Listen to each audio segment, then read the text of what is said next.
Berlín, 28 de mayo de 1940. Dentro del Ministerio del Aire del Reich, el Reichsmarschall Hermann Göring apoya un informe de inteligencia en su escritorio, frunciendo el ceño con un desdén casi teatral. El documento detalla una solicitud reciente del presidente Franklin Roosevelt al Congreso de los Estados Unidos. Autorización para producir 50.000 aviones al año. Göring no lee dos veces. Se ríe. ¿Creen estos estadounidenses que la guerra se gana con líneas de montaje? Dice, frente a los oficiales de la Luftwaffe, que intenten convertir las fábricas de automóviles. Producir aviones es un arte, no una línea de producción. Pero esa risa llevaba más que arrogancia. Llevaba ceguera estratégica, racismo estructural y una confianza absoluta en la doctrina de la superioridad alemana, una doctrina que estaba a punto de llegar a su límite. Esta es la historia de la época en que Alemania subestimó la capacidad industrial de un pueblo libre, un historial de gráficos ignorados, advertencias rechazadas y fábricas subestimadas. Lo que comenzó con la desconfianza frente a 50.000 aviones se convertiría en una estadística demoledora. Estados Unidos construyó el doble y cambió el curso de la guerra. En esa sala de Berlín, Hermann Göring escuchó el sonido de su propio error. Simplemente no lo sabía todavía. Pero antes de sumergirnos en los datos, hay una estadística que define esta historia mejor que cualquier discurso. En 1939, Estados Unidos produjo poco más de 3.600 aviones militares. 4 años después, ese número aumentaría a casi 100.000 al año.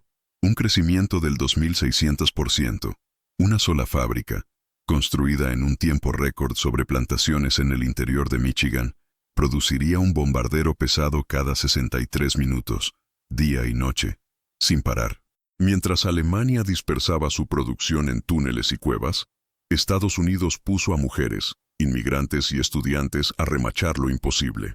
Göring, que una vez se rió de este gol, terminaría sus días mirando gráficos que él mismo había ignorado. Esta es una historia sobre el aluminio, pero también sobre la ceguera estratégica. Si valoras los hechos, la historia profunda y el impacto real de las decisiones humanas, considera dejar tu me gusta y suscribirte al canal. Esto nos permite continuar revelando lo que decían los números, y los imperios se negaron a escuchar. Mayo de 1940.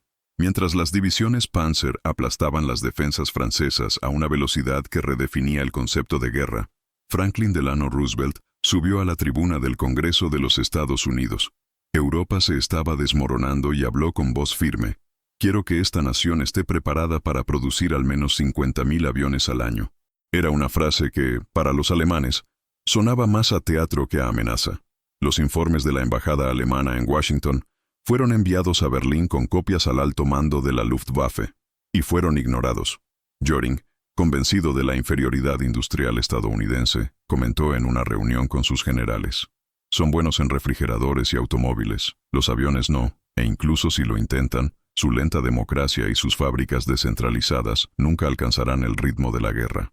Hitler, más sin rodeos, declaró en febrero de 1939 que los estadounidenses son un pueblo mestizo y corrupto, incapaz de sostener un esfuerzo de guerra prolongado. Son buenos en el jazz y la publicidad, pero no en el sacrificio. Los prejuicios raciales, culturales y políticos envenenaron toda la percepción estratégica del Reich. Los líderes alemanes no veían solo a un rival industrial, vieron a un pueblo supuestamente débil, disperso, moralmente degenerado y, por lo tanto, incapaz. Esta suposición se convertiría en su mayor trampa. En la práctica, en 1939, el ejército de Estados Unidos era modesto: 190.000 soldados. La producción de aviones totalizó solo 3.611 unidades, un número inferior al que produjo Alemania en un solo semestre ese mismo año. El cuerpo aéreo del ejército operaba alrededor de 1.700 aviones de combate, muchos de los cuales estaban obsoletos. Frente a esto, los generales de la Luftwaffe reforzaron sus convicciones. Desde el punto de vista alemán, la industria estadounidense no estaba preparada, estaba desorganizada y era sumisa a las decisiones políticas lentas. Ninguna doctrina totalitaria podía aceptar que una democracia fuera capaz de reaccionar con rapidez. Los nazis confundieron la libertad con la debilidad, y cuando, el 16 de mayo de 1940, Roosevelt pronunció su famoso discurso, La sala de mando de Berlín se hizo eco de la risa contenida. Göring incluso dijo, «Ni siquiera saben lo que prometen».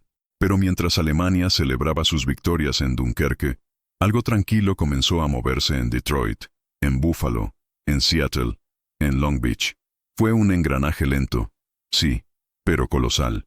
En el mes siguiente al discurso, el gobierno estadounidense ya estaba organizando una cadena de contactos con industriales, ingenieros y ex ejecutivos de fabricantes de automóviles. Un nuevo tipo de general entró en la guerra, el ingeniero civil. A diferencia de Alemania, donde la producción estaba sujeta a departamentos militares y decisiones políticas jerárquicas, Estados Unidos optó por algo más arriesgado, pero también más potente: poner a los civiles en control de la producción militar. Mientras tanto, los alemanes ignoraron informes como el del general Friedrich von Boeticher, agregado militar en Washington, quien escribió en diciembre de 1940, «Si Estados Unidos convierte su parque industrial, alcanzará niveles de producción de 1900. Guerra que nunca se han visto en la historia». El informe fue archivado. Cuando se volviera a visitar 2 años después, sería demasiado tarde. Pero el desprecio alemán no era solo técnico, era ideológico. Creían que el esfuerzo bélico dependía de la sumisión total, la disciplina ciega y la unidad racial. Y los estadounidenses defendían lo contrario: mezcla étnica, una economía descentralizada, un sistema democrático, sindicatos y libertad de expresión. En el corazón del pensamiento nazi había un error fatal. Confundían la desorganización con la elasticidad. Y la elasticidad es lo que tarde o temprano se convierte en resiliencia. En 1941, incluso con los primeros contratos militares en curso, la producción estadounidense aún estaba lejos de causar miedo. Pero los alemanes no notaron una diferencia fundamental. En los Estados Unidos, la guerra aún no había comenzado. Y cuando comenzara, traería consigo una fuerza que el Reich nunca entendería: la movilización voluntaria de un pueblo libre. Para 1942, esta movilización ya se tradujo en acero, aluminio, remaches y cadencia. La producción de aviones aumentó mes tras mes. Y mientras el Reich luchaba por mantener la calidad con los prisioneros y el trabajo forzado, los estadounidenses hicieron que lo imposible les sucediera a las amas de casa, extrabajadores de fábricas y adolescentes que abandonaron la escuela para trabajar turnos de 12 horas. En 3 años, la cadena productiva estadounidense creció un 800%. Alemania nunca ha podido duplicar la suya. La superioridad estadounidense no solo estaba en números absolutos, sino en la curva de crecimiento. No fueron superiores al principio, pero se convirtieron, y nadie en Berlín lo vio venir. Y aquí hay un hecho que muchos ignoran. Mientras Alemania, en 1944, destinaba el 40% de su capacidad industrial a la producción de aviones, todavía producía menos de la mitad de la de Estados Unidos. Si esto te sorprende, escribe en los comentarios: poder absoluto. Porque esta diferencia numérica no era solo técnica, era estructural. Estados Unidos ha hecho de la libertad una ventaja logística, y el caos controlado, una estrategia de guerra. Aún así, a mediados de 1943, Göring se negó a admitir el alcance de la catástrofe. En reuniones internas, repitió la frase: «Construyen rápido, pero nuestros aviones son superiores». El problema es que, en ese momento, los cielos de Europa ya empezaban a decir lo contrario. En la próxima entrega veremos cómo un ejecutivo de General Motors, un inmigrante danés, renunciaría a su salario de $300,000 al año para trabajar para uno y se convertiría en el arquitecto del colapso industrial nazi. En enero de 1942, Franklin Roosevelt reclutó a un hombre que no vestía uniforme, no portaba armas y nunca había entrado en una trinchera. Su nombre era William Cygnus Knudsen, un inmigrante danés que había comenzado su vida como trabajador de una fábrica y se había convertido en presidente de General Motors, el fabricante de automóviles más grande del mundo. Su misión no era comandar tropas, sino convertir el aparato industrial civil de los Estados Unidos en un mecanismo de guerra sin precedentes. Cuando el presidente le ofreció el trabajo, Knudsen respondió simplemente: lo aceptaría, siempre y cuando su salario fuera simbólico, $1 al año. Ese gesto se convertiría en el símbolo de la transición que Estados Unidos estaba a punto de enfrentar, una guerra que no ganarían solo los generales, sino los ingenieros. Knudsen No llegó con consignas, ni con discursos patrióticos. Trajo manuales, horarios y hojas de cálculo. Su creencia era clara. La guerra moderna era un problema de producción. Si Alemania ganaba batallas con tanques y aviones, Estados Unidos ganaría con prensas, máquinas remachadoras y cintas transportadoras. El primer movimiento de Knudsen fue visitar fábricas en Detroit, Chicago y Pittsburgh. Habló directamente con los jefes de taller, tomó nota del número de tornos y el ancho de los muelles. No veía la industria como una colección de empresas, sino como una fuerza para la movilización nacional, un ejército de acero, pernos y aluminio. Su visión contrastaba radicalmente con el modelo alemán. En el Reich, la producción estaba altamente centralizada y controlada por burócratas militares y del partido. En Estados Unidos, bajo Knudsen, la descentralización se convertiría en una ventaja. Mientras el Reich discutía los planes en habitaciones cerradas, Knudsen reunió a los ingenieros de Packard con los ingenieros de Boeing y a los trabajadores de Ford con los técnicos de Lockheed. Fue la ingeniería de la colaboración. Su filosofía podría resumirse en una frase: pon a los hombres adecuados en el lugar correcto, y el resto se mueve por su cuenta. En lugar de nacionalizar las industrias, como hicieron los regímenes totalitarios, Roosevelt siguió el consejo de Knudsen y optó por contratos masivos con empresas privadas, garantizando autonomía y flexibilidad. La guerra estadounidense se libraría con libertad de creación, no con control absoluto. En las primeras reuniones, Knudsen presentó un plan audaz: dividir el esfuerzo industrial en componentes intercambiables, crear líneas de ensamblaje por módulos y establecer objetivos diarios. A muchos generales les parecía una locura, pero sabía lo que estaba haciendo. En General Motors ya había comandado la producción de 2 millones de automóviles por año. Ahora, su desafío era hacer que el mismo sistema fuera capaz de producir bombarderos, jeeps, cañones y motores aeronáuticos. Entendió que el secreto no estaba en reinventar la rueda, sino en aplicar la lógica de la producción civil a la urgencia de la guerra. El arsenal de la democracia nació allí, no como un concepto político, sino como un engranaje técnico. La comparación con Alemania fue dura. Mientras Knudsen organizaba un ecosistema nacional de producción, la Luftwaffe todavía se basaba en pequeños centros de producción, muchos de los cuales fueron heredados de la Primera Guerra Mundial. La descentralización estadounidense, inicialmente criticada, se convirtió en una fuerza multiplicadora. Cada fábrica adaptada por Knudsen se convirtió en una célula autónoma, capaz de reaccionar, adaptarse y producir a diferentes ritmos, pero coordinada por una inteligencia logística central.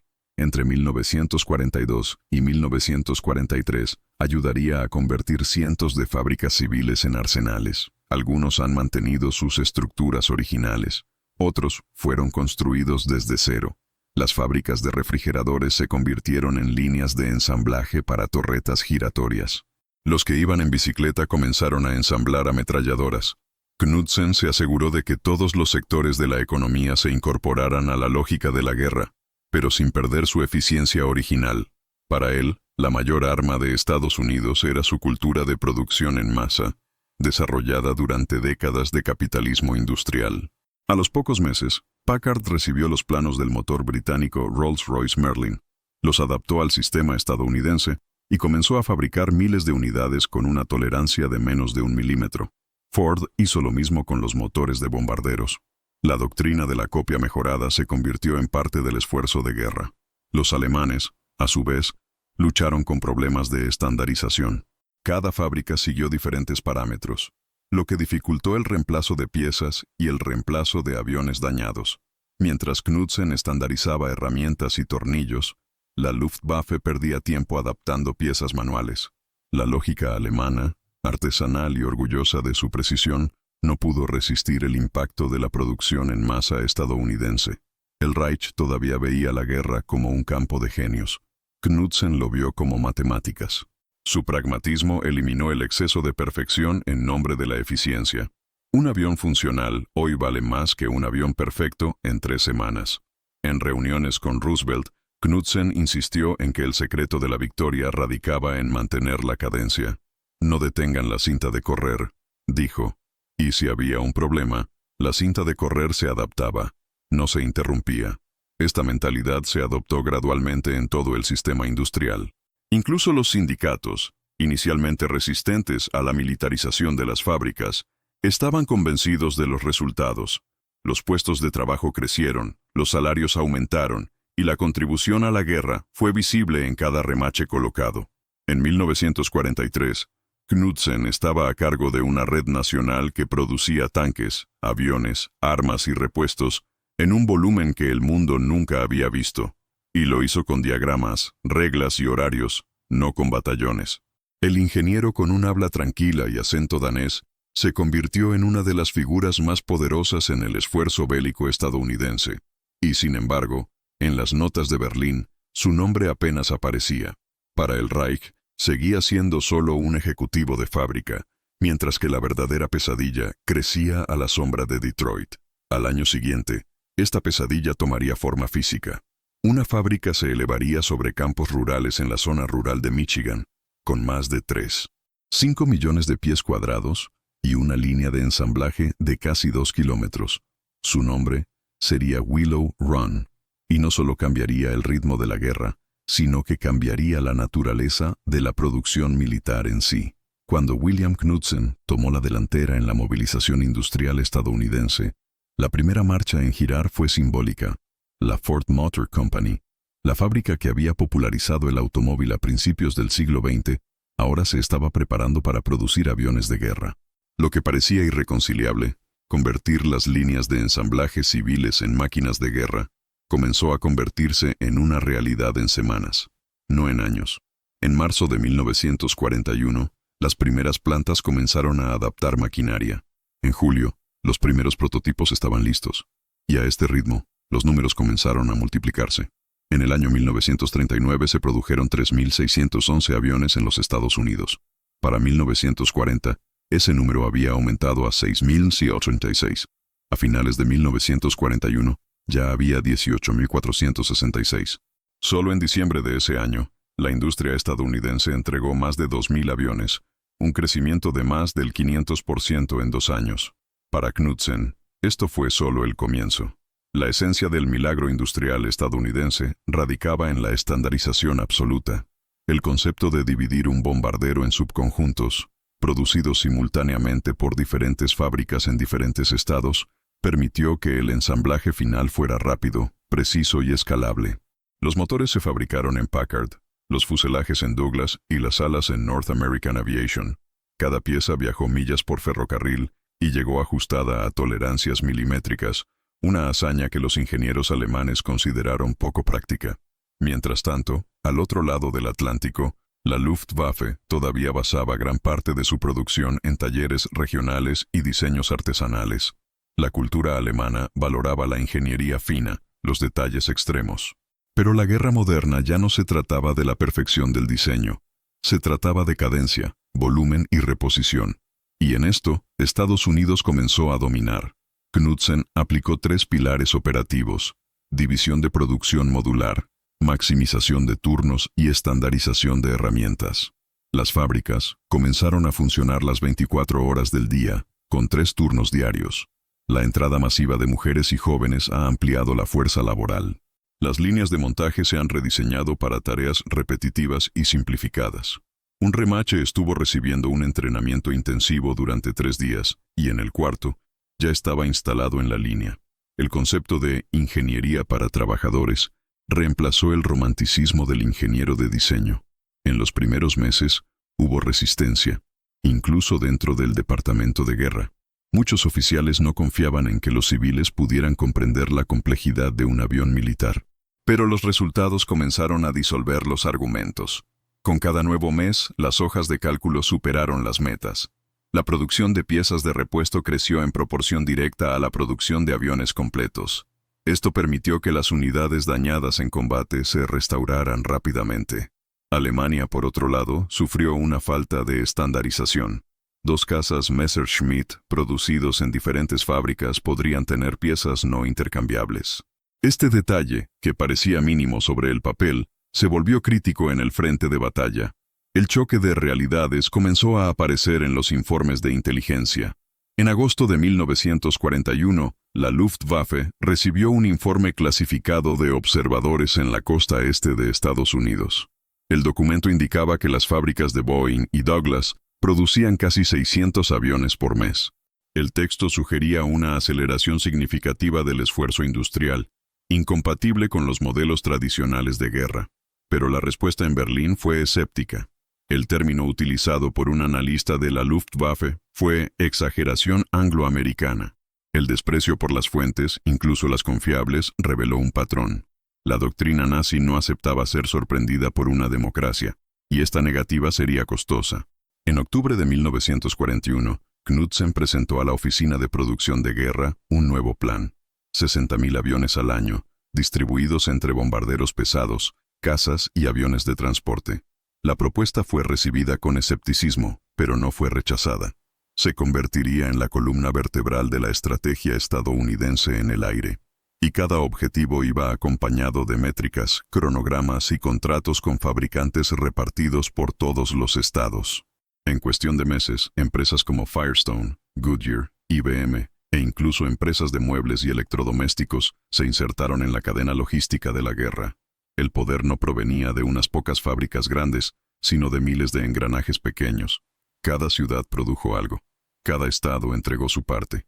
Y cada pieza encontró un ajuste exacto en algún lugar de la línea de montaje. A fines de 1941, Estados Unidos operaba más de 300 líneas industriales conectadas, todas destinadas a la producción de aviones. En comparación, Alemania operaba poco más de 80, muchos de los cuales eran vulnerables a los bombardeos y dependían de materias primas cada vez más escasas.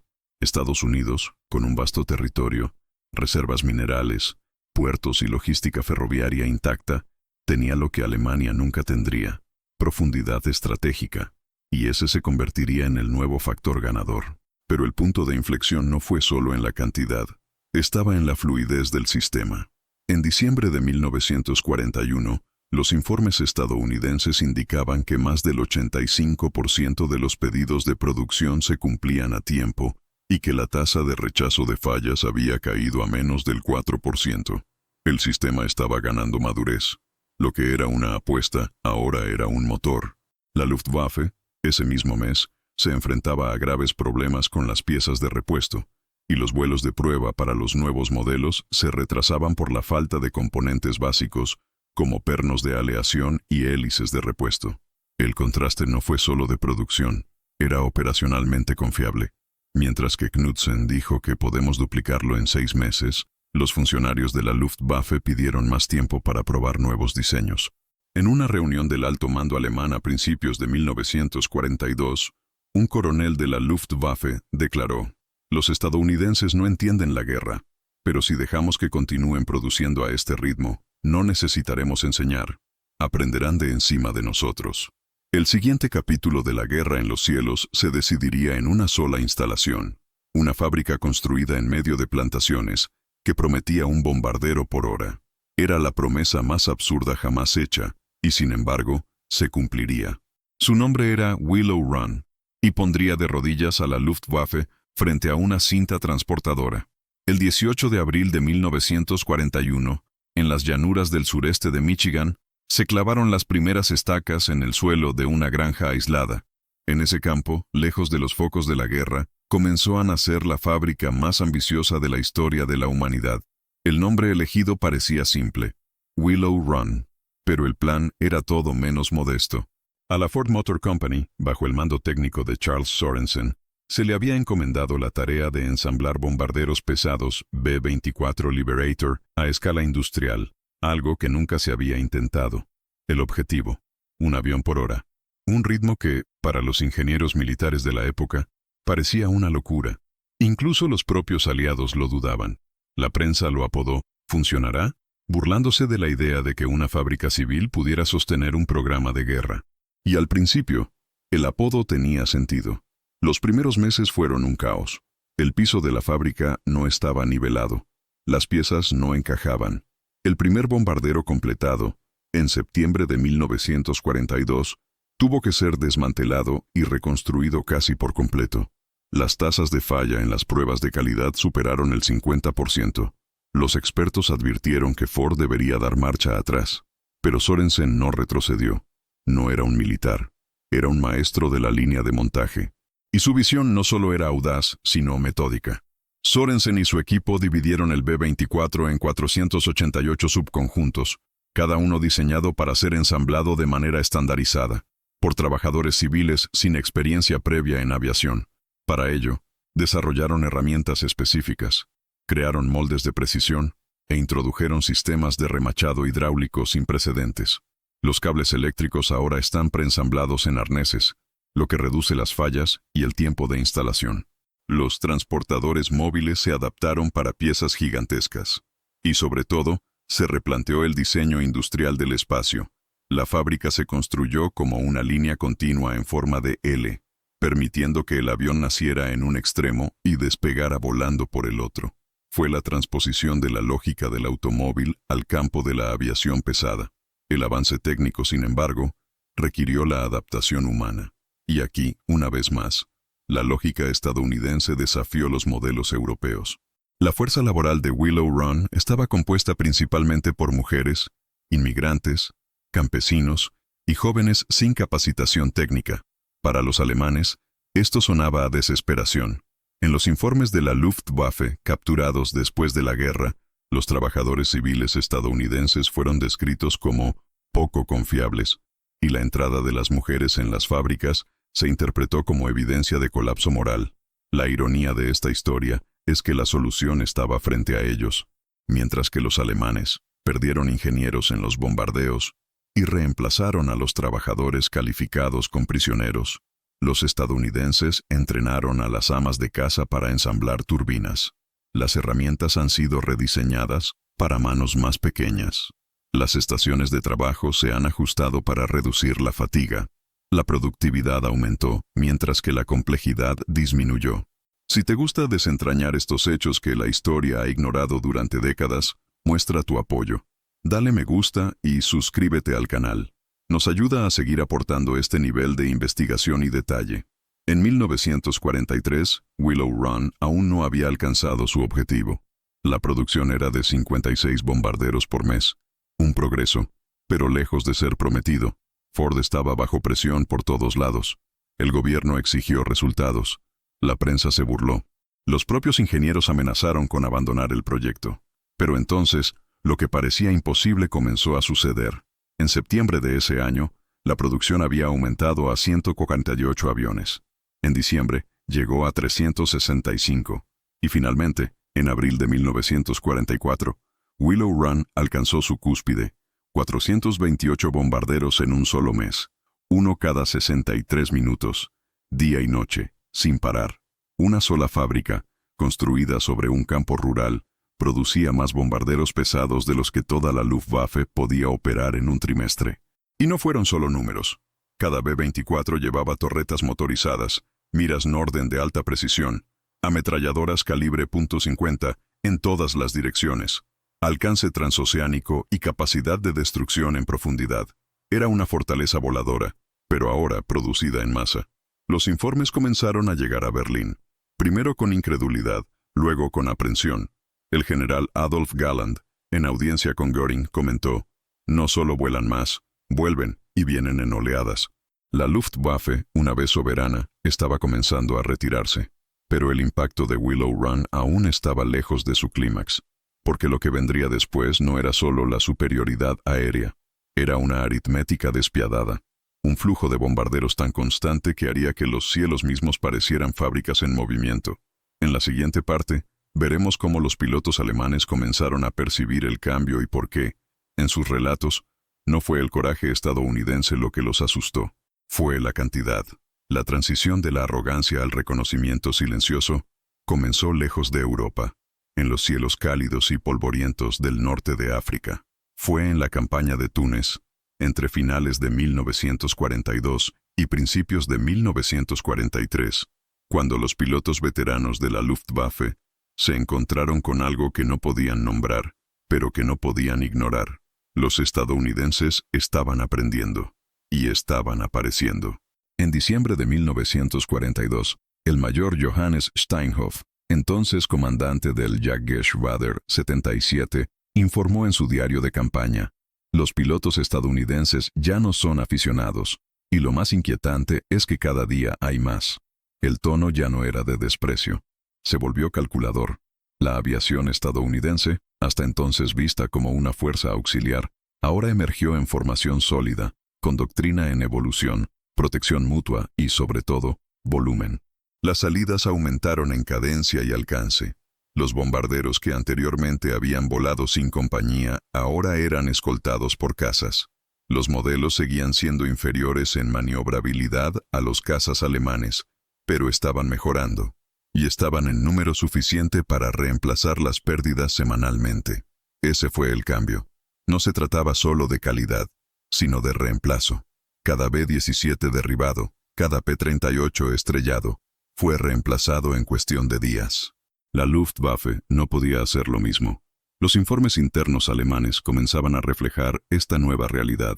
En enero de 1943, el agregado militar Friedrich von Boeticher, el mismo que había advertido a Berlín en 1940 sobre el potencial industrial estadounidense, volvió a escribir urgentemente. Detalló la movilización de las mujeres, la entrada masiva de sindicatos en la producción de guerra y la consolidación de contratos entre el gobierno y las industrias privadas. El documento mencionaba directamente a Willow Run y la reorganización de General Motors para la producción de tanques y motores.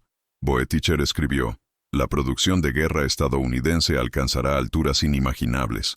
El liderazgo alemán comete un error peligroso al descartar esta curva de crecimiento». Pero una vez más, sus informes fueron descartados como alarmistas, en parte por convicción ideológica, en parte debido a la ceguera voluntaria.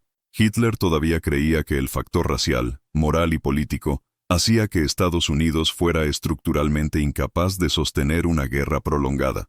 Göring se hizo eco de esta opinión, afirmando en las reuniones del alto mando que los estadounidenses estaban ahogados en el jazz, el consumo y la lujuria, y que sus fábricas no resistirían el frío de la disciplina militar. Pero los datos decían lo contrario. En febrero de 1943, la producción de cazas estadounidenses superaba las 2,0 unidades por mes. La producción alemana, aunque todavía expresiva, comenzaba a enfrentar cuellos de botella, escasez de aleaciones metálicas, transporte ferroviario saturado y crecientes bombardeos de las fábricas del Ruhr. Mientras tanto, Estados Unidos transportaba sus aviones por barcos, luego por rutas aéreas a través de África y Oriente Medio, manteniendo un suministro constante a las líneas del frente.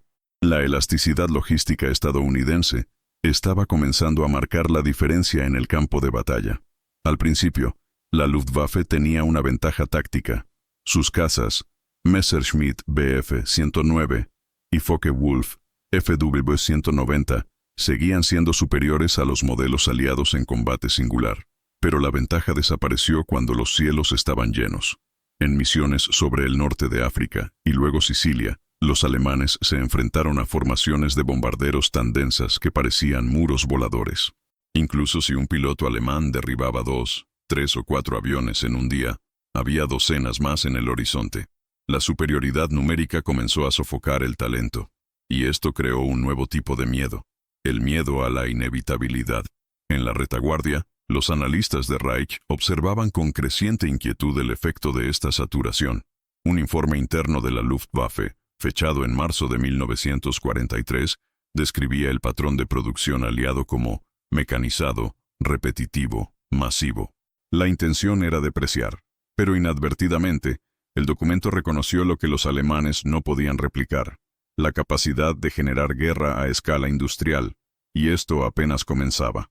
En abril de 1943, los primeros B-17 comenzaron a cruzar el Mediterráneo en grandes formaciones. La Fuerza Aérea de los Estados Unidos, hasta entonces actuando escasamente, comenzó a aplicar su doctrina de bombardeo estratégico en profundidad. Las misiones ahora llegaban a centros logísticos, puertos, depósitos de municiones y centros ferroviarios. La Luftwaffe, bajo presión, trató de reaccionar con todos los medios disponibles, pero sus pilotos veteranos estaban siendo consumidos, y cada pérdida era irrecuperable. El entrenamiento de un nuevo piloto de combate alemán tomó hasta 18 meses.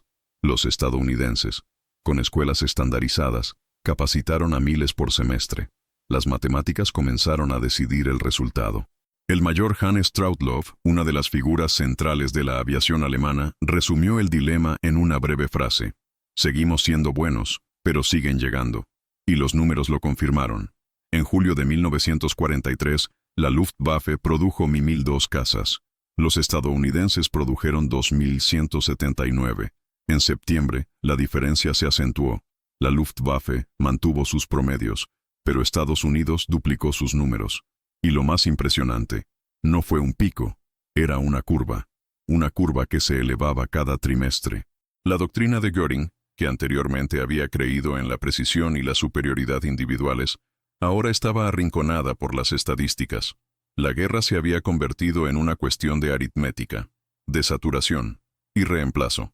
El reconocimiento tardío de esto fue evidente en octubre de 1943, durante el llamado Jueves Negro, cuando 291 bombarderos estadounidenses atacaron los centros industriales de Schweinfurt y perdieron 60 aviones en un solo día.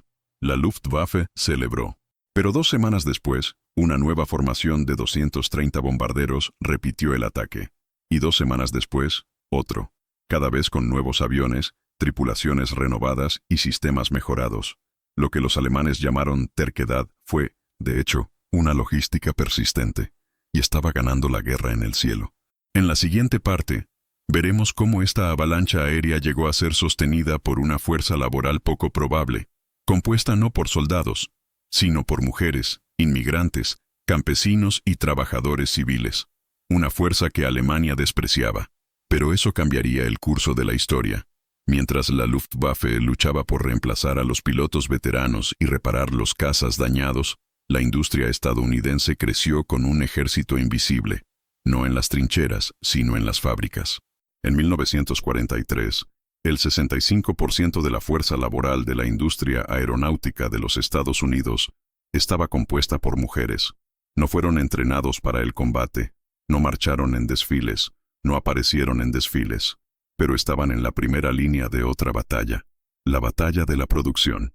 Rosa Monroe, una trabajadora común de Michigan, se convirtió en un símbolo nacional como Rosie the Riveter, la remachadora que reemplazó al soldado.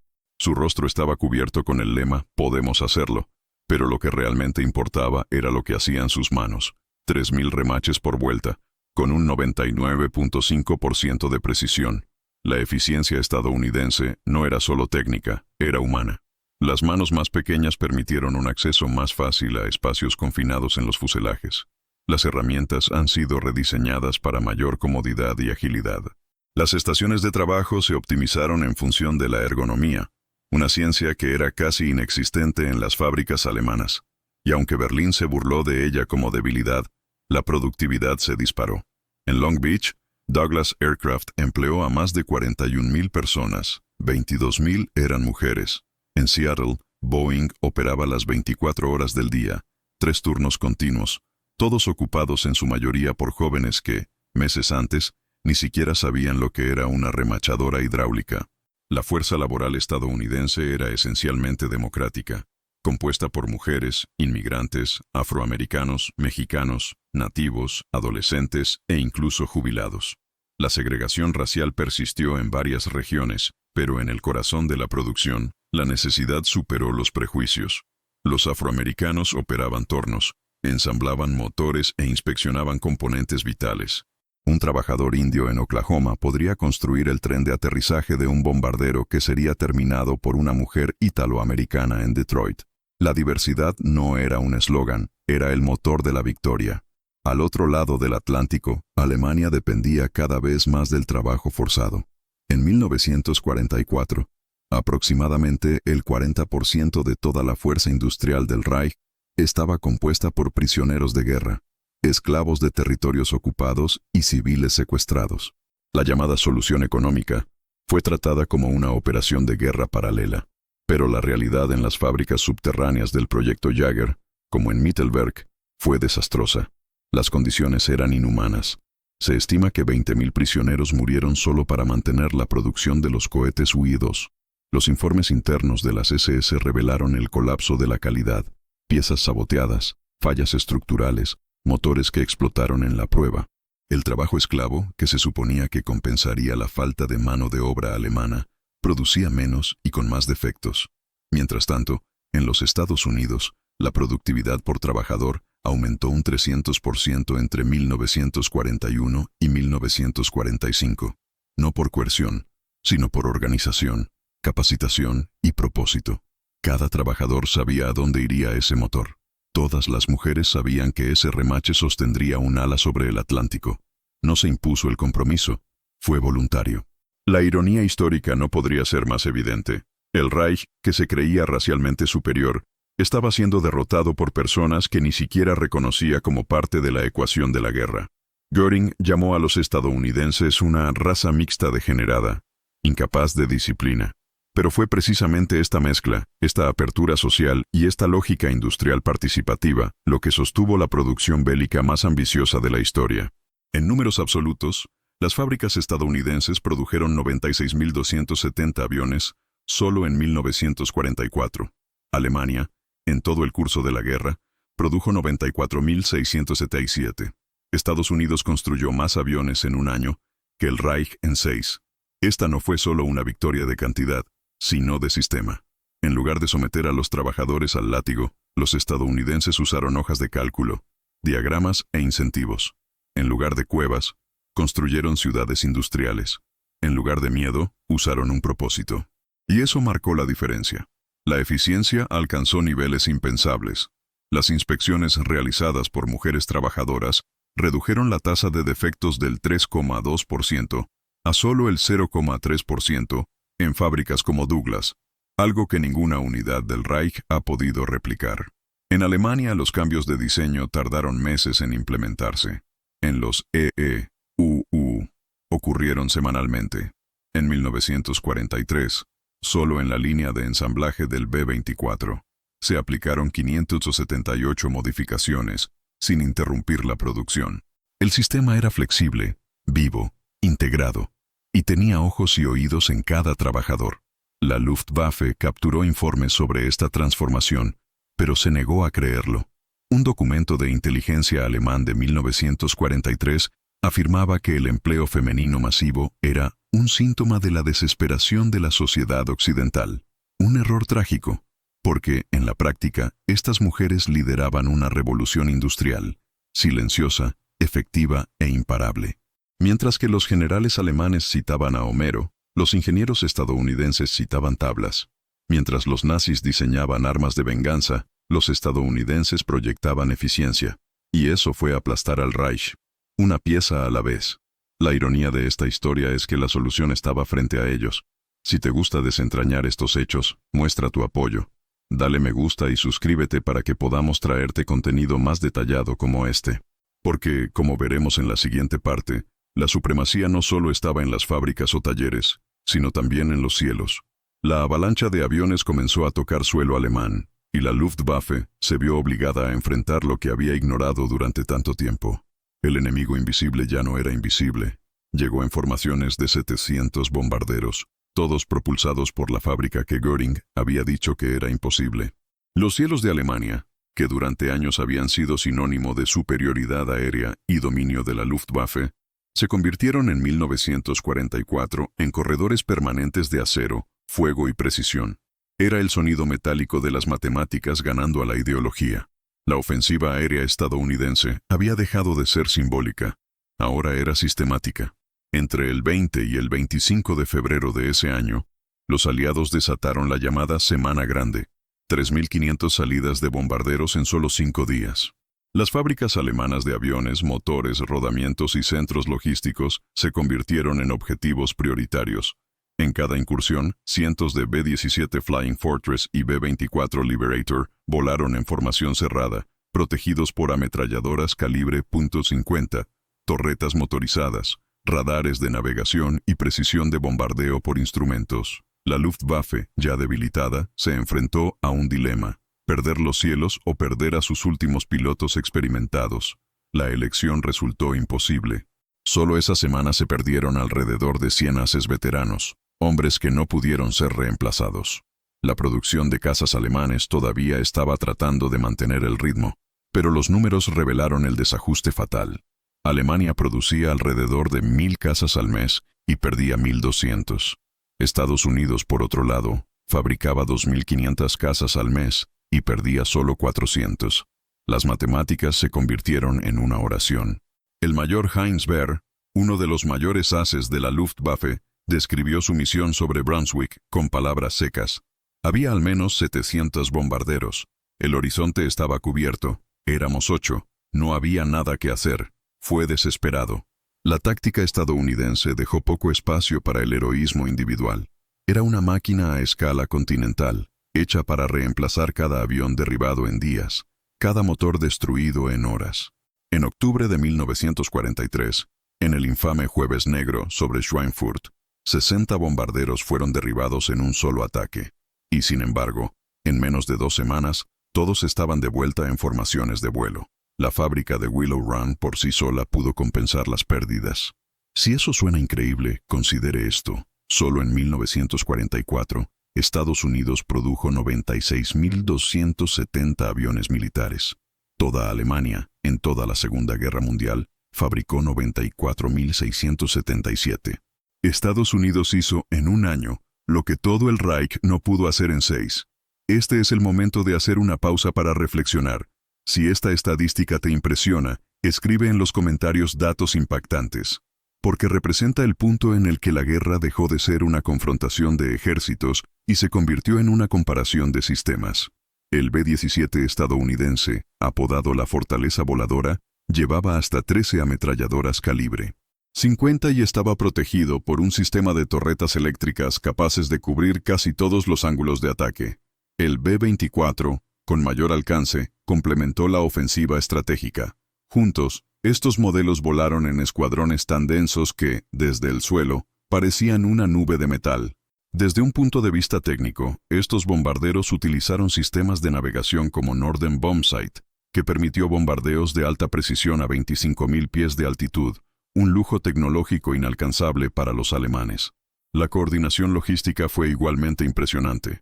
Pilotos, mecánicos, municiones, repuestos, combustible, alimentos, salas y rutas de evacuación funcionaron como un engranaje de precisión.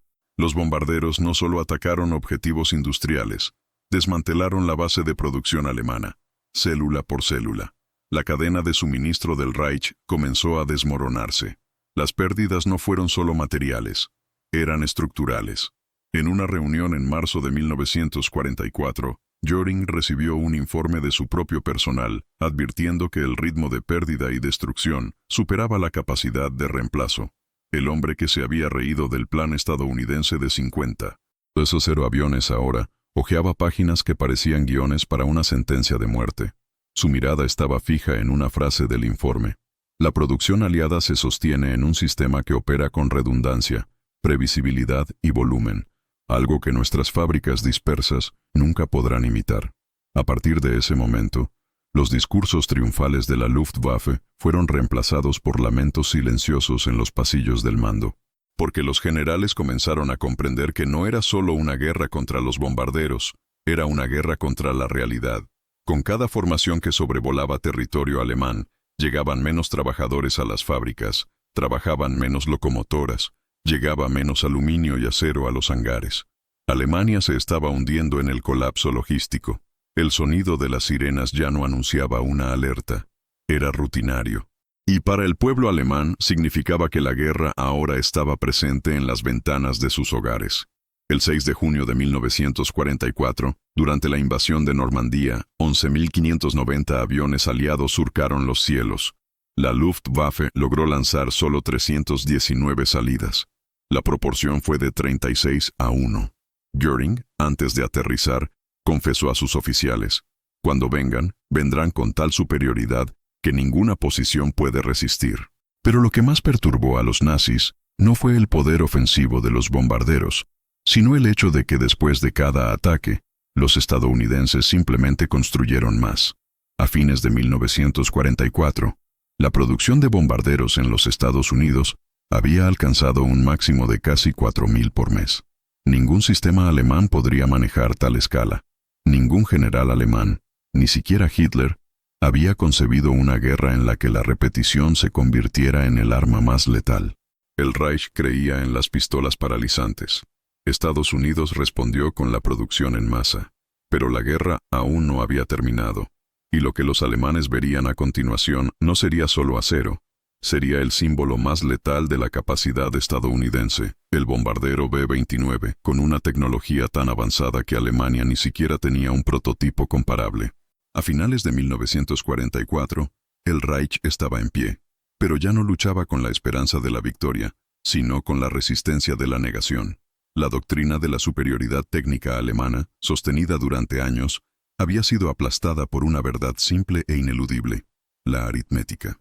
La guerra se había convertido en un problema de volumen y Alemania ya no podía equilibrar la ecuación, mientras que las fábricas clandestinas del Reich luchaban por entregar un 0 casas al mes. Sus pilotos perdieron un promedio de 1.200 aviones en el mismo periodo. Era un relato imposible de mantener. Al otro lado del océano, Estados Unidos producía 2.500 aviones al mes, y solo perdía 400. Por cada avión estadounidense derribado, aparecieron 2 nuevos. Y cada piloto perdido fue reemplazado por otro, recién salido de escuelas estandarizadas, con entrenamiento acelerado, equipo moderno y apoyo logístico sin igual. La Luftwaffe, una vez el orgullo del Reich, se había convertido en un símbolo de agotamiento. Los hangares estaban vacíos. Los aeródromos, dañados. Los jóvenes reemplazaron a los veteranos caídos con unas pocas horas de vuelo y sin tiempo para entrenar en combate real. El general Galland, una vez confiado, declaró a sus colegas en una carta privada: «Ya no volamos para ganar, volamos para tratar de sobrevivir». Y en las cumbres del poder nazi, un nombre comenzó a repetirse en un tono de furia y miedo reprimidos: Willow Run. Hermann Göring, en 1940, se había reído del plan de Roosevelt de construir 50.000 aviones al año. 4 años después, estaba obsesionado con las hojas de cálculo sobre esa fábrica aislada en la zona rural de Michigan. Recopiló informes, pidió estimaciones, exigió mapas. En una reunión con sus altos mandos en enero de 1945, señaló una proyección de producción y dijo: «Fue esta línea la que nos rompió la espalda». El hombre que una vez había dominado arrogantemente los cielos de Europa, ahora se estaba hundiendo en números que él mismo había subestimado. El colapso no fue solo militar, fue psicológico. El Tercer Reich comenzó a comprender que la derrota no vendría de un desembarco específico, un arma secreta o una ofensiva final aliada. Vendría de hojas de cálculo, producción, de la incapacidad de seguir el ritmo de una máquina logística que no se detenía. Cada día, más piezas de repuesto, más municiones, más radios, más neumáticos, más uniformes y más combustible llegaban a las líneas aliadas. Alemania, rodeada y bombardeada, apenas podía sostener lo básico. La tecnología estadounidense, que alguna vez se consideró secundaria, demostró ser el corazón de la estrategia. Mientras el Reich concentraba los recursos en armas de venganza como el UMB-2, costosas, inexactas y de valor limitado, los estadounidenses invirtieron en redes ferroviarias, sistemas de suministro, reparaciones de campo y estandarización de piezas. Fue una guerra que se ganó desde la retaguardia. En los diarios del comandante Albert Kesselring aparece una nota reveladora: «No perdimos la guerra contra soldados más valientes. Perdimos con horarios, relevos y remaches». La confesión revela el núcleo del cambio histórico. La doctrina de la Blitzkrieg, que se basaba en la velocidad y la sorpresa, había sido ganada por la organización y la consistencia. El imperio de la eficiencia había aplastado al imperio de la ideología, y la mayor humillación fue que todo esto había sido previsto. Todavía en 1940, el general Friedrich von Boeticher había advertido: «La guerra estadounidense será lenta al principio pero constante, y se convertirá en una avalancha que no se puede detener». Nadie escuchó. O mejor dicho, escucharon, pero se rieron. Ahora, esa risa inicial resonó como un epitafio. El sonido metálico que resonaba en los cielos de Alemania no provenía solo de los motores, era inevitable. Cada nuevo escuadrón de bombarderos representaba no solo un ataque, sino un recuerdo. Habían sido advertidos. En la siguiente parte, veremos cómo Estados Unidos ha convertido esta capacidad de producción en dominio global. Cómo, al final de la guerra, el excedente de aviones era tan grande que muchas unidades fueron descartadas cuando aún eran nuevas. Y cómo ese arsenal definió no solo la victoria, sino el futuro de la supremacía aérea mundial. A medida que los cielos de Europa se llenaban de bombarderos estadounidenses, algo aún más decisivo estaba sucediendo detrás de las cortinas de acero: la capacidad de escuchar, contrariamente a la rigidez doctrinal alemana, que veía los cambios como una confesión de error. Estados Unidos abrazó la adaptación como arma estratégica. Con cada misión, con cada baja, con cada informe de campo, la industria reaccionó y evolucionó. Cuando los primeros B-17 fueron derribados con facilidad por los cazas enemigos que atacaban desde abajo, no hubo dudas. En menos de 60 días, los ingenieros de Boeing diseñaron e instalaron una torreta de ametralladora debajo de la nariz del avión, la llamada torreta de barbilla. No fue necesario pausar la producción. No se discutió ninguna doctrina. Simplemente lo hicieron. El ciclo entre el combate y la fábrica era directo, funcional y constante. Un piloto informaría de la vulnerabilidad, un técnico de la línea de montaje escucharía, y se iniciaría el ajuste. El resultado fue un sistema militar que aprendió, que él escuchó, y que reaccionó antes de que el enemigo se diera cuenta. El B-24, originalmente diseñado para mediano alcance, se convirtió para largas distancias con cambios estructurales que permitieron vuelos transoceánicos. Esto permitió misiones en el Pacífico y rutas de suministro sin precedentes, todo sin interrumpir el ritmo de producción. Mientras tanto, la Luftwaffe libraba batallas internas. Cualquier intento de modificar proyectos como el Me-109 fue bloqueado por capas de burocracia y una élite técnica que veía cualquier cambio como una amenaza personal. El resultado fue la parálisis. Los informes de campo alemanes se acumularon, pero rara vez generaron respuestas prácticas. El mando central trataba la doctrina como un dogma, incuestionable, fijo, superior en principio. Esta postura mató a más que a los combatientes aliados. Mató el futuro. En Estados Unidos, el ingeniero fue escuchado como parte de la estrategia. Charles Sorensen de Ford caminó por las líneas de ensamblaje de Willow Run, con informes de campo en la mano, discutiendo directamente con trabajadores y diseñadores. Fue una guerra hecha de papel cuadriculado, pero también de botas manchadas de aceite. La inteligencia estadounidense estaba en la fábrica, en las pruebas del túnel de viento, en los tableros de dibujo y en las pizarras, y sobre todo, en la capacidad de cambiar rápido. Un ejemplo brutal de esta agilidad fue el caso del P-47 Thunderbolt. Inicialmente pesados y criticados por su falta de agilidad, fueron rápidamente rediseñados para misiones de escolta, con tanques de combustible auxiliares y nuevas radios. La modificación aumentó su rango de acción y le permitió proteger a los bombarderos hasta Berlín, cambiando el rumbo. En 3 meses, lo que era un defecto se convirtió en una ventaja. Por otro lado, Alemania todavía estaba debatiendo si invertir más en el Focke-Wulf Ta-152, un avión superior al Me-109, pero que nunca llegó a tiempo para ser producido a escala. La diferencia no estaba solo en los aviones, estaba en la forma de pensar. El futuro pertenecía a quienes escuchaban, a aquellos que aceptaron la crítica como una herramienta, a aquellos que entendieron que la guerra es cambio, no repetición. En 1944, mientras la Luftwaffe todavía volaba modelos de 1939 con ajustes únicos, los estadounidenses ya estaban en su tercera generación de bombarderos pesados y cuarta generación de cazas.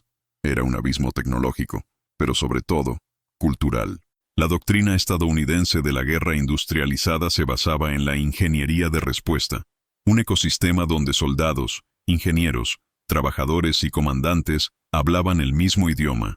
Alemania operaba según el modelo aristocrático, donde las órdenes bajaban desde arriba, pero rara vez volvían a subir con retroalimentación. Y eso costó vidas, tomó tiempo, costó la guerra.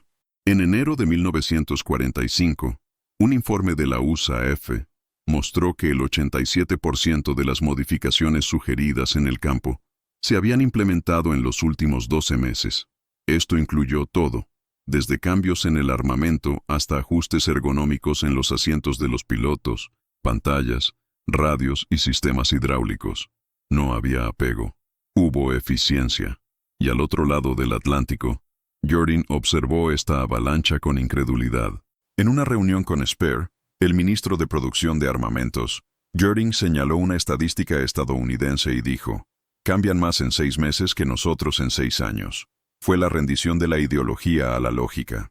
El Reich, que se veía a sí mismo como un imperio de la ciencia, no entendía que la ciencia sin adaptabilidad se convierte en una reliquia, y en ese momento, las reliquias estaban siendo pulverizadas por los cielos de Sajonia.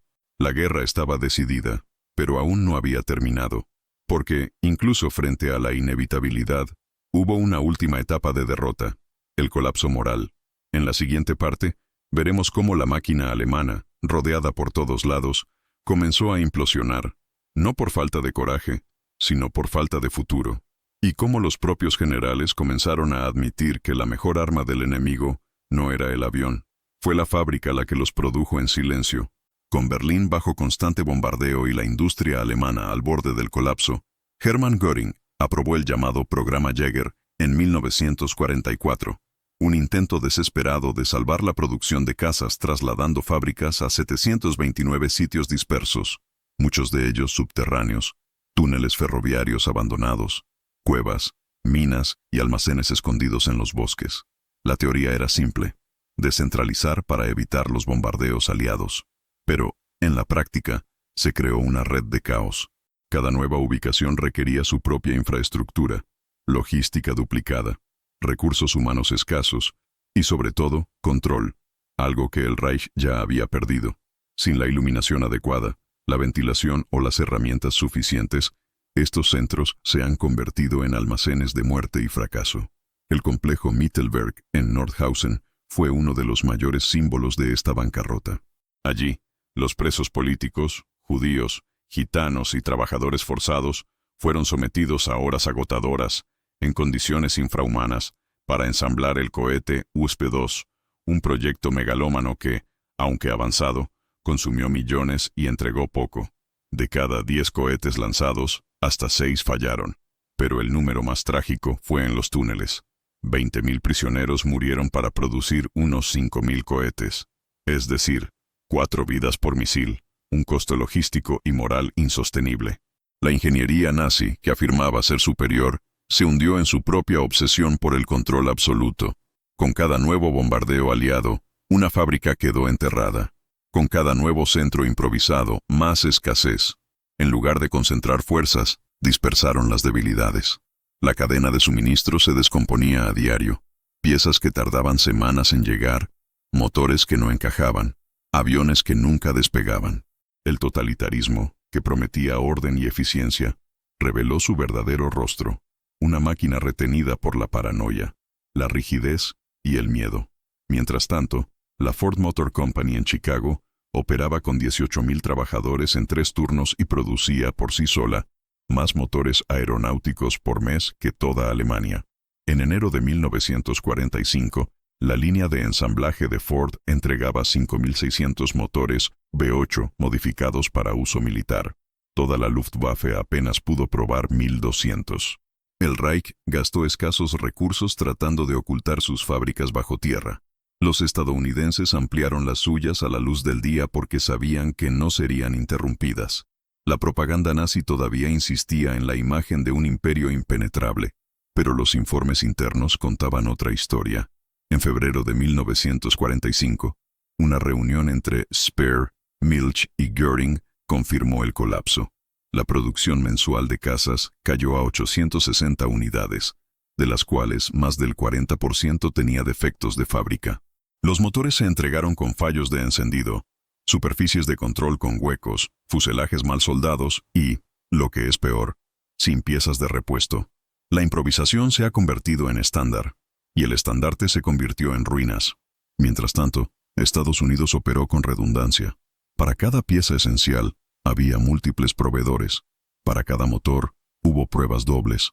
Para cada falla, un comité de solución técnica. La doctrina estadounidense no se trataba solo de producción, se trataba de confiabilidad. Y eso fue mortal, porque el Reich ya ni siquiera podía confiar en sus propias estadísticas. Un informe ultrasecreto de la Luftwaffe, incautado después de la guerra, registró que el 52% de los aviones entregados entre enero y marzo de 1945 nunca llegaron a las unidades operativas. Fueron masacrados en tierra, destruidos en el transporte, saboteados o simplemente quebrados.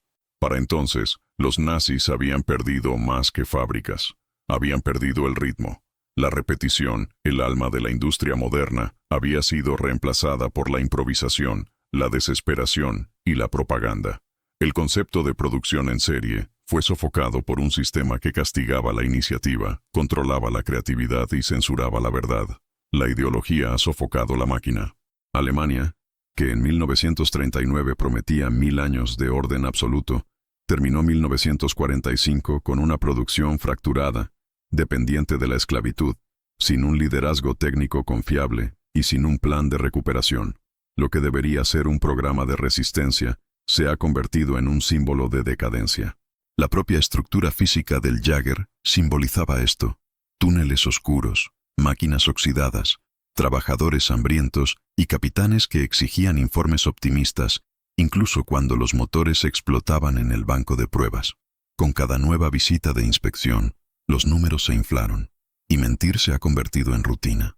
La ironía final: muchos de estos complejos subterráneos fueron bombardeados de todos modos, no porque fueran descubiertos, sino porque la ineficiencia en su interior los hacía inofensivos. La inteligencia estadounidense, al interceptar informes de baja productividad, concluyó que algunos objetivos ni siquiera valían la pena. No era necesario destruirlos. Se destruyeron a sí mismos. La supremacía que el Reich había prometido al mundo se derrumbó bajo su propia inercia. No fue un misil, ni un general aliado. Lo que derrotó a la Luftwaffe era la estadística, la hoja de cálculo, la ausencia de un sistema y el silencio de los motores que nunca funcionaron. Pero hay un último capítulo en esta saga, una pieza olvidada que representaba el pináculo de la tecnología estadounidense, tan avanzada que parecía fuera de tiempo. Un bombardero diseñado para superar todos los límites, y que los nazis ni siquiera sabían interceptar. Su nombre era B-29, y cambiaría para siempre la forma en que se entiende el poder aéreo. En julio de 1944, los cielos de Europa vieron algo inaudito. Un avión alemán a reacción superó fácilmente a los cazas aliados, evadiendo la escolta y lanzando ráfagas devastadoras contra bombarderos pesados. Era el Messerschmitt Me-262, el primer avión de combate operativo de la historia. Con una velocidad de más de 850 km/h y armamento pesado, prometía cambiar el rumbo. La propaganda nazi pronto la llamó Wunderwaffe, un arma milagrosa. Pero, como tantas otras promesas del Reich, esta también llegó tarde, aislada e insostenida. El Me-262 voló, pero no despegó de la guerra. Durante toda su operación, entre julio de 1944 y mayo de 1945, se fabricaron menos de 1.400 unidades, y rara vez más de 200 estuvieron operativas al mismo tiempo. Los motores Jumo 004, aunque revolucionarios, tenían una vida útil de menos de 25 horas de vuelo. ¿La razón? La escasez de aleaciones nobles como el cromo y el níquel, que obligó a los ingenieros a utilizar acero ordinario, sujeto a fatiga y sobrecalentamiento. En tierra, la aeronave requería un mantenimiento casi artesanal. En el aire, eran objetivos fáciles durante los aterrizajes y despegues, ya que las pistas improvisadas no protegían contra los cazas aliados. La ironía histórica no se detiene ahí. Hitler, obsesionado con la ofensiva, insistió personalmente en que el Me-262 se adaptara como bombardero ligero. La decisión retrasó su entrada efectiva como un caza puro durante meses, provocando frustración entre los ingenieros y oficiales de la Luftwaffe. Cuando, finalmente, el avión fue liberado para el combate aéreo, el escenario ya era irrecuperable. Las formaciones estadounidenses ahora volaban con escolta continua de P-51 y P-47 modificados, y los bombarderos eran tantos que incluso las victorias puntuales del Me-262 no afectaron el flujo. Mientras Alemania luchaba por poner 200 aviones en el aire, Estados Unidos ya había producido más de 100.000 aviones convencionales. Y en silencio estaban probando algo aún más avanzado, el P-80 Shooting Star. El primer avión de combate estadounidense operativo comenzó a probarse en 1944, y aunque no llegó a tiempo para participar activamente en el conflicto en Europa, demostró que los aliados no solo estaban ganando en número, sino que también estaban por delante en tecnología, y lo que es más importante, en la capacidad de producción de esta tecnología. Mientras Alemania luchaba por mantener los motores en funcionamiento durante horas, El P-80 completó cientos de horas de vuelo de prueba con alta confiabilidad. El motor General Electric J-33 se produjo a escala industrial con un control de calidad impensable para los estándares alemanes de la época. Pero fue el B-29 Super Fortress el que selló la distancia técnica. El bombardero estadounidense volaba a una altitud de 10,000 metros, en una cabina presurizada, con radar de bombardeo y armamento controlado a distancia por giroscopios. Era tan avanzado que cuando las unidades fueron derribadas en el Pacífico, los ingenieros japoneses no pudieron comprender completamente su construcción. Cada B-29 transportaba hasta 9 toneladas de bombas a distancias de más de 5.000 kilómetros, y solo en 1945 se produjeron más de 3.000. Alemania nunca soñó con un bombardero comparable, ni siquiera en el papel. La Luftwaffe, que una vez había dominado los cielos con Stukas y Heinkels, observó impotente cómo llegaba una generación de aviones a los que no podía seguir.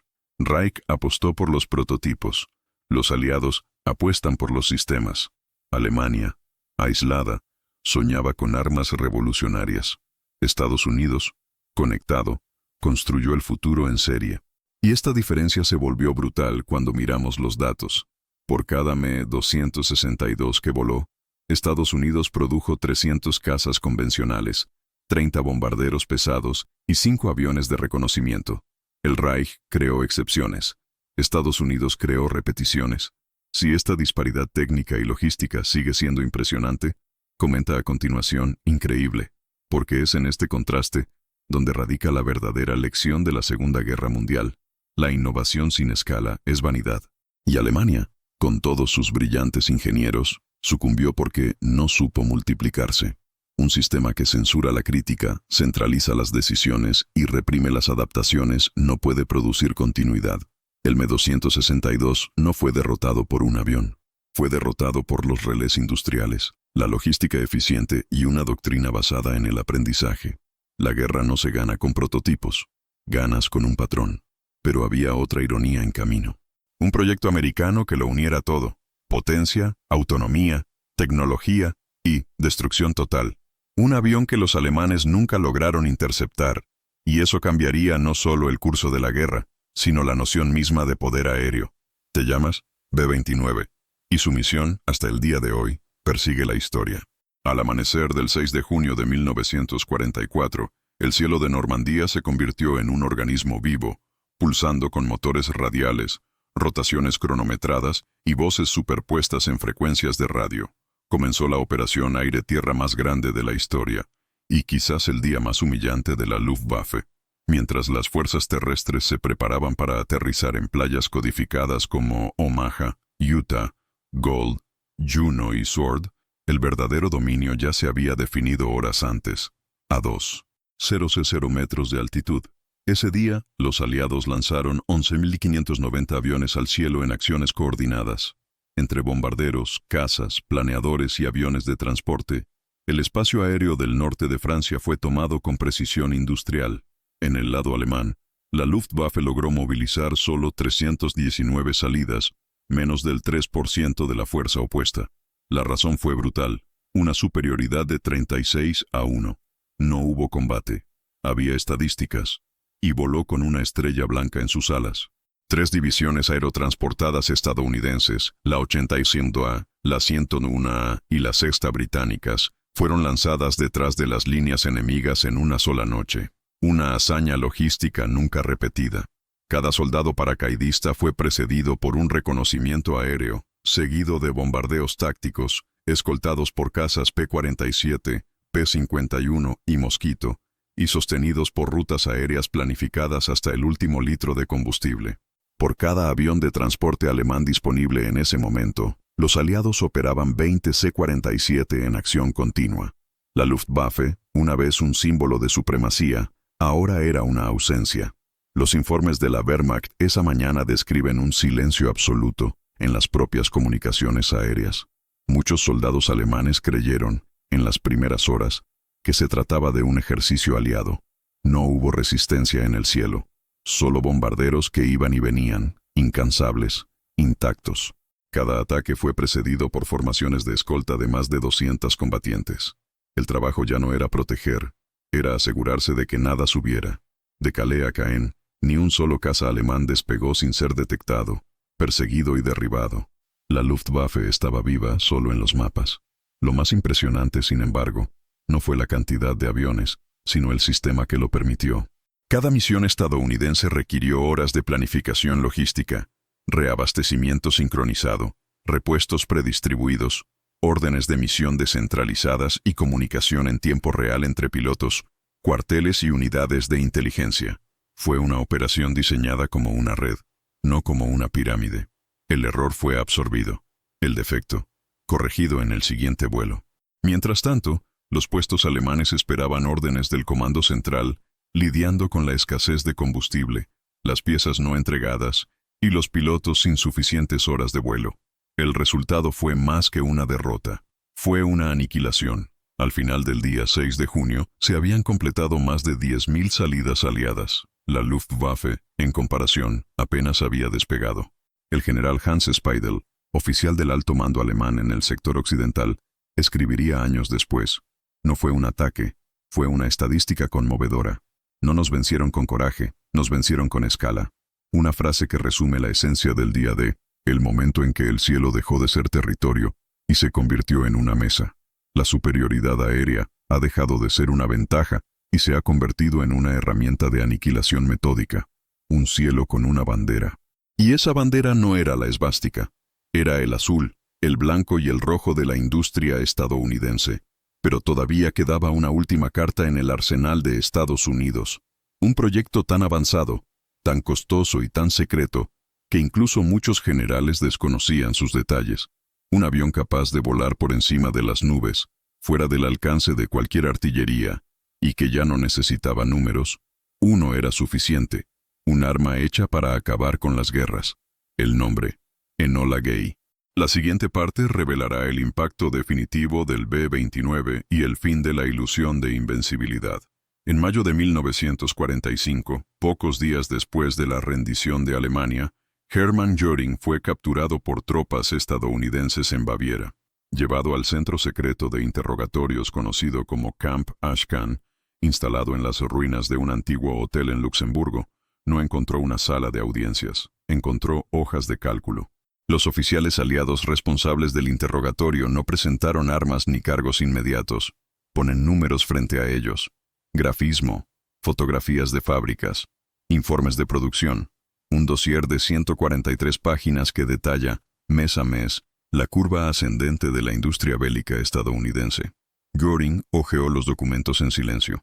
Al final de la lectura, según el mayor estadounidense John G. Derrick, solo habría dicho: esto.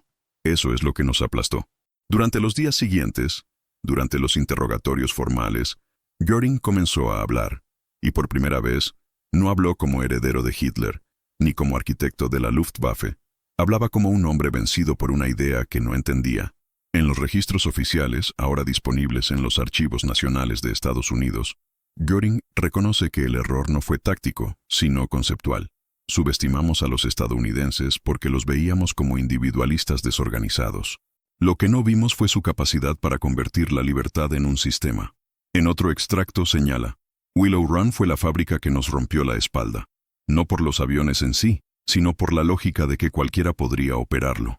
Para el Reichsmarschall, que creía en la centralización absoluta, la idea de una nación en la que las amas de casa, los inmigrantes y los adolescentes manejaban simulacros, operaban grúas aéreas y ensamblaban secciones de fuselaje como parte de un esfuerzo colectivo y voluntario, era incomprensible. La fuerza de la democracia, confesó, no estaba en las urnas, sino en los turnos. Göring, que una vez había dicho que la gente no piensa, solo sigue, se encontró frente a un modelo en el que la gente sí lo hacía, y lo hizo a escala. En los días previos al tribunal de Nuremberg, Göring fue conducido a una sala donde los oficiales aliados mostraban películas sobre el esfuerzo industrial estadounidense. Las imágenes en blanco y negro mostraban interminables líneas de montaje, manos femeninas atornillando placas, máquinas remachadoras posicionando estructuras, transportadores rodando bombarderos a un ritmo constante. Durante la proyección, no dijo una palabra. Al final, Pidió que la película se filmara nuevamente. Según los registros del capitán Clark Rendell, al final de la segunda exhibición se dice que Göring murmuró: «No fueron los generales los que nos vencieron, fueron estas mujeres». Para un hombre que había pasado su vida glorificando la estética de la fuerza, la admisión fue devastadora. Su ideología, basada en la supremacía racial, la jerarquía rígida y el culto al líder, había sido derrotada por una red descentralizada de talleres, ingenieros civiles y trabajadores sindicalizados. El colapso no fue solo militar, fue simbólico. En su testimonio final, ya en el tribunal, Göring declaró que nunca había creído que las fábricas civiles pudieran convertirse en armas. Y que este fue el error fatal. Él, que se rió cuando escuchó el plan de Roosevelt de construir 50.000 aviones, ahora miraba los informes que mostraban 96.318 unidades producidas solo en 1944. Lo que se suponía que era una broma se convirtió en una avalancha, reconoció. Y estábamos en camino. La ironía, sin embargo, no terminó ahí. El mismo hombre que juró lealtad a la orden, terminó sus días rodeado del caos que ayudó a crear. Sus diarios registran que, hasta el final, todavía consultó las cifras de producción, como si de alguna manera pudiera encontrar un error de cálculo, una explicación técnica que aliviara el fracaso moral. Pero no hubo error, había lógica, y esta lógica había triunfado. La industria estadounidense no ganó porque produjera más. Ganó porque demostró que la libertad, cuando se organiza, es más eficiente que el miedo. Esa autonomía, cuando se comparte, es más letal que la obediencia ciega. Y que una democracia resuelta puede ser más despiadada que cualquier imperio. Al final, el Reichsmarschall no fue ganado por tanques, fue ganado por las listas. Pero incluso después de la confesión de Göring, aún quedaba una pregunta. ¿Cómo logró Estados Unidos no solo construir más aviones, sino también mantener esta producción con calidad, eficiencia y regularidad, superando todos los defectos naturales de un sistema de guerra? La respuesta estaba detrás de escena, en una red invisible de 1900. Logística, estandarización, auditoría e innovación silenciosa. El próximo capítulo revelará cómo el imperio de la repetición se convirtió en el arma más devastadora del siglo XX. En 1945, la línea de ensamblaje de Willow Run se desaceleró. Se completaron los últimos bombarderos B-24.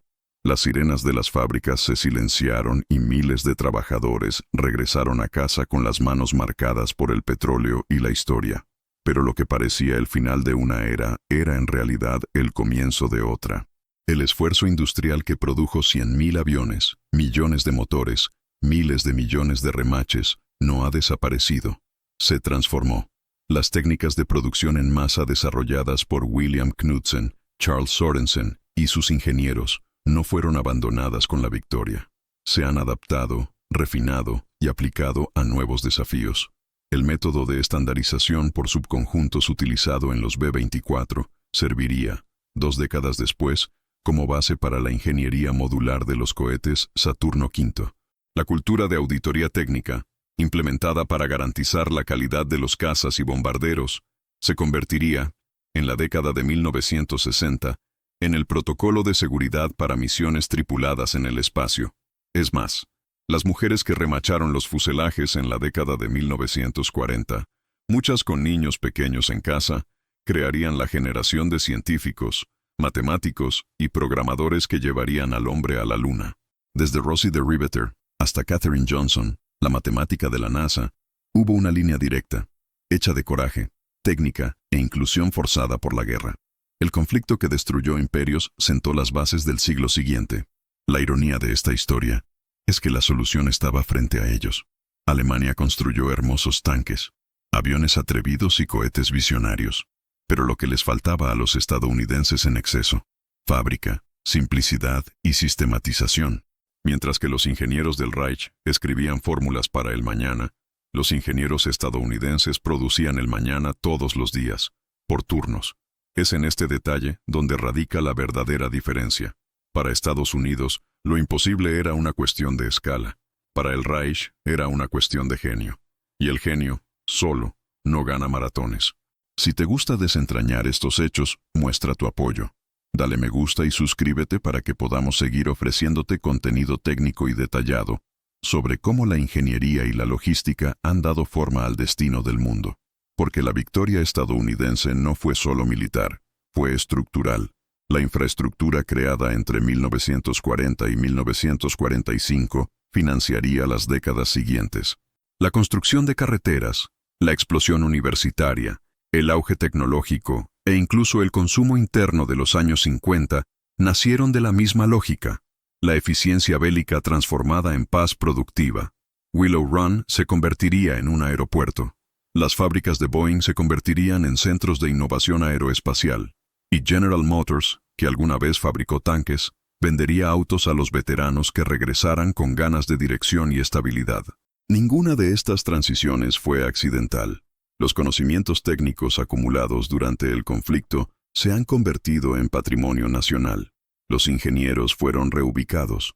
Las mujeres exigieron permanecer en el mercado. Y el gobierno federal, por primera vez, entendió que la tecnología era tan estratégica como el armamento. En 1969, cuando el módulo lunar aterrizó en el Mar de la Tranquilidad, pocos recordaban que parte de esa hazaña se originó en una fábrica de bombarderos en Michigan. Pero los tornillos, las simulaciones, las pruebas y las redundancias surgieron del mismo razonamiento.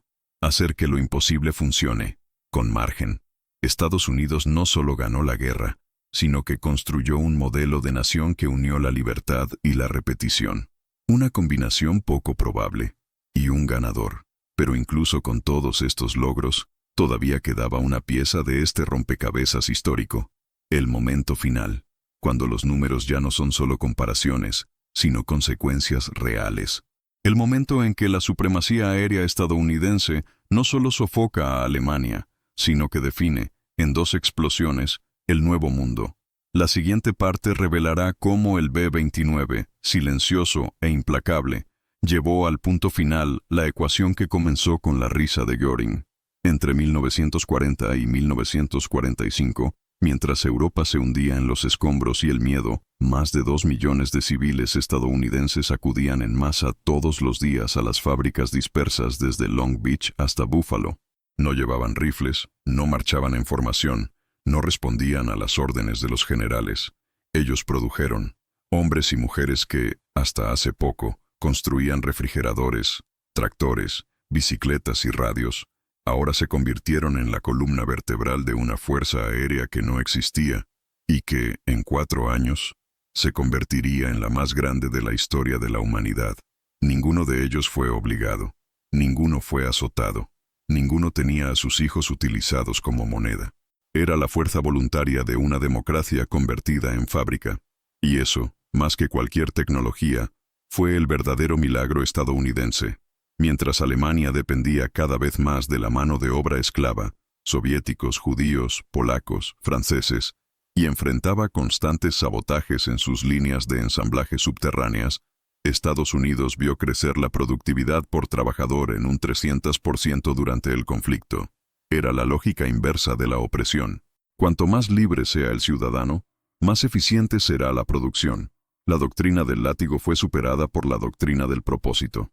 En lugares como Willow Run, casi el 40% de la fuerza laboral estaba compuesta por mujeres. En las fábricas de Douglas y Boeing, inmigrantes italianos, alemanes antinazis, negros del sur y latinos que nunca habían visto un avión, pero aprendieron en semanas a ensamblar sistemas hidráulicos con precisión milimétrica. Era un caos convertido en sinfonía. No había raza superior. Hubo un esfuerzo colectivo. Cada trabajador llevaba su nombre y turno en su placa, pero llevaba, sobre todo, una idea: ganar por volumen, pero también por valor. Los talleres de inspección, muchos dirigidos por mujeres, se han convertido en un ejemplo mundial de control de calidad.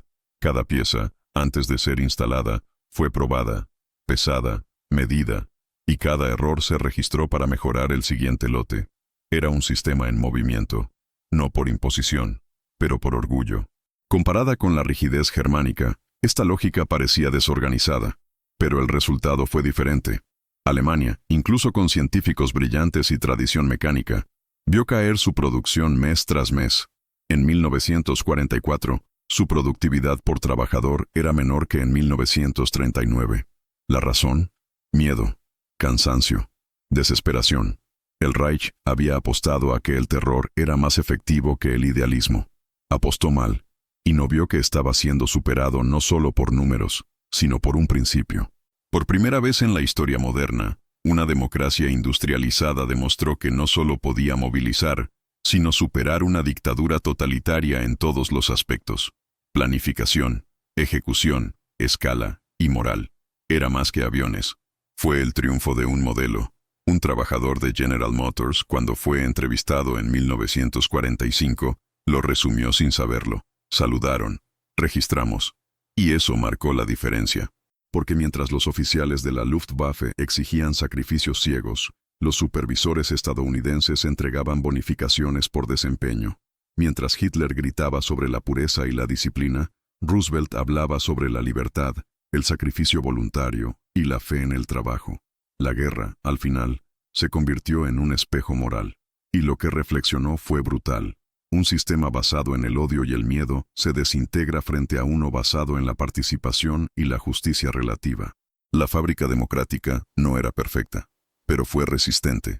Todos los días, cada relé, cada máquina remachadora impulsada por manos pequeñas y decididas, lo que se fabricaba no era solo aluminio, era la prueba de que un pueblo puede construir su victoria, pieza por pieza.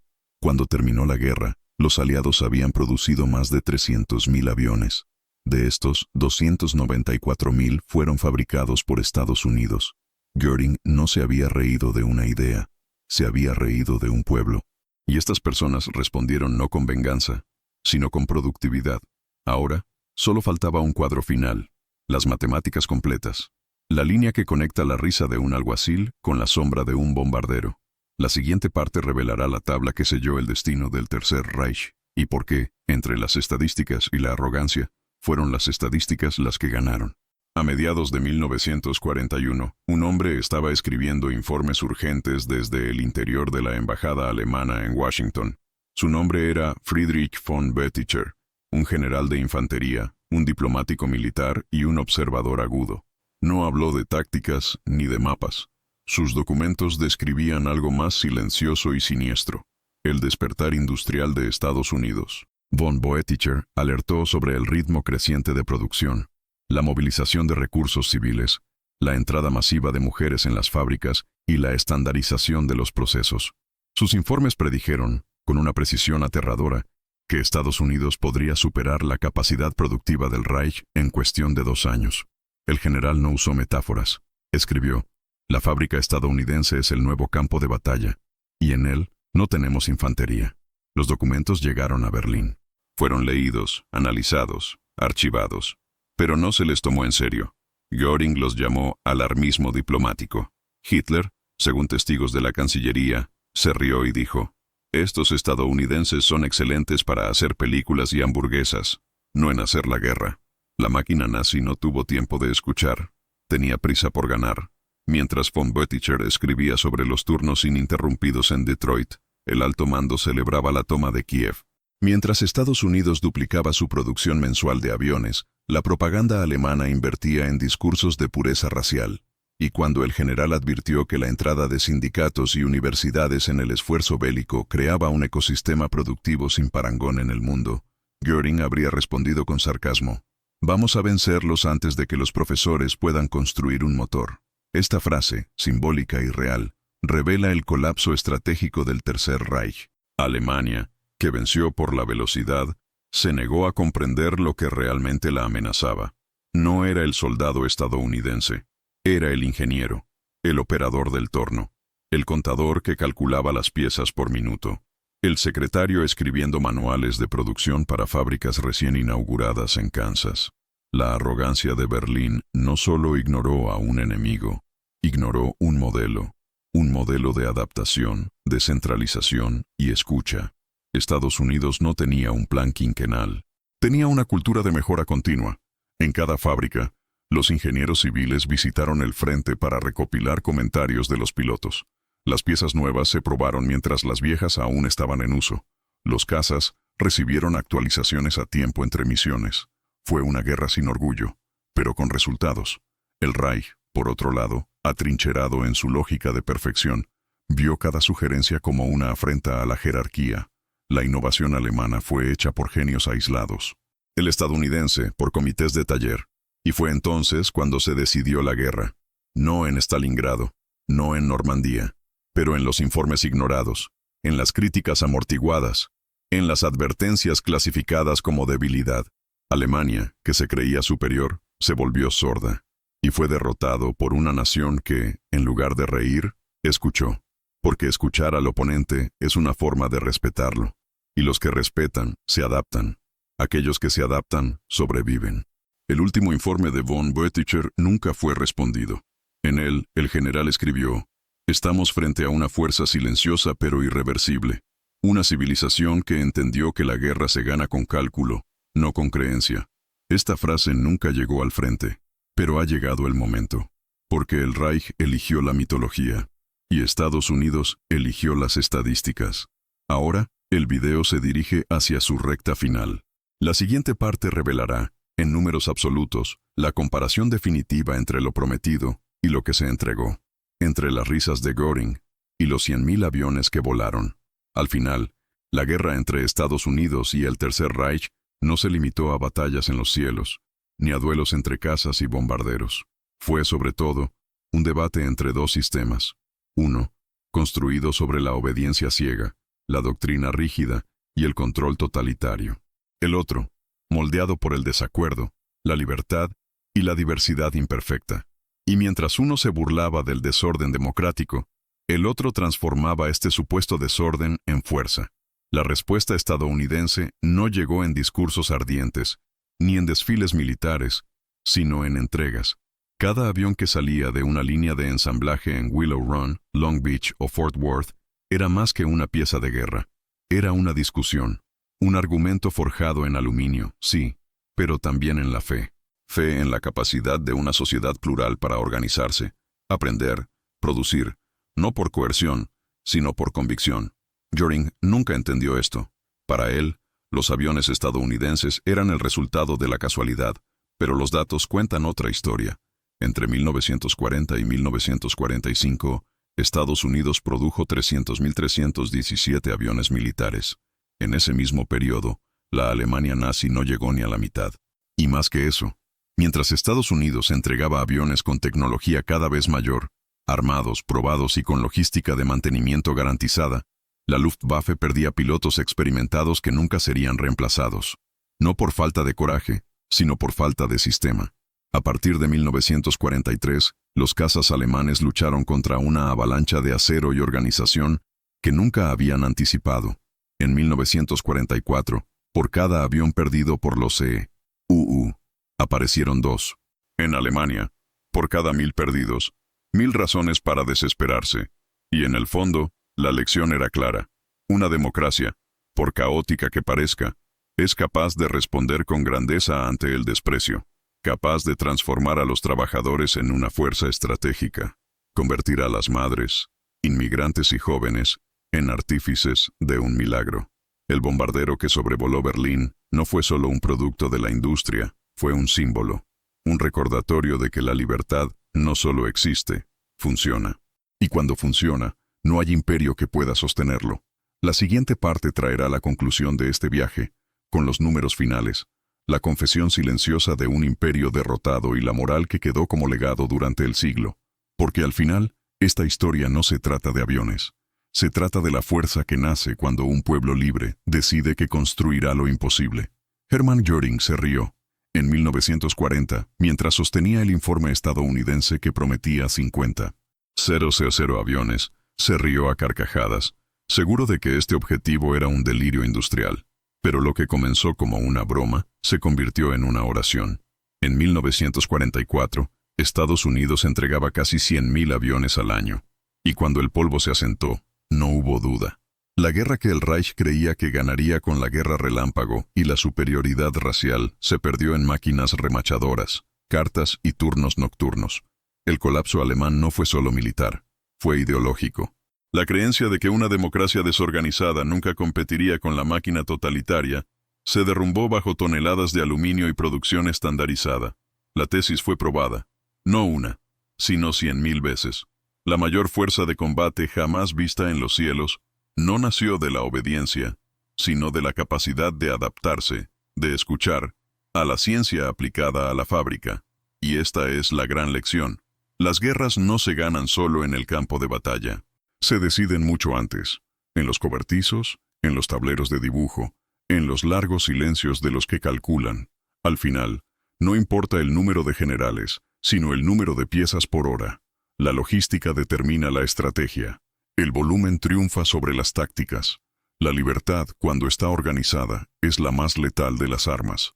La propia Luftwaffe admitió, demasiado tarde, esta verdad. En Nuremberg, después de ver las películas de las fábricas estadounidenses, el general Albert Kesselring fue directo. Fuimos derrotados por camiones, no para tanques. Y esta frase resuena hasta el día de hoy, porque la verdadera superioridad de una nación radica en su capacidad para movilizar cerebros, manos y propósito. Si este video le ha dado una nueva mirada al poder invisible detrás de la victoria, muestre su apoyo. Me gusta y suscríbase para fortalecer su investigación y búsqueda de la verdad histórica. Activa la campana para no perderte el próximo evento devastador y comenta aquí qué dato te sorprendió más en este viaje. ¿La escala, la fábrica o la confesión de los propios vencidos? No te vayas todavía. Escucha la próxima historia real que aparecerá en la pantalla. Recuerde siempre, la logística determina la estrategia. Mira el siguiente video aquí en el canal con otra historia increíble.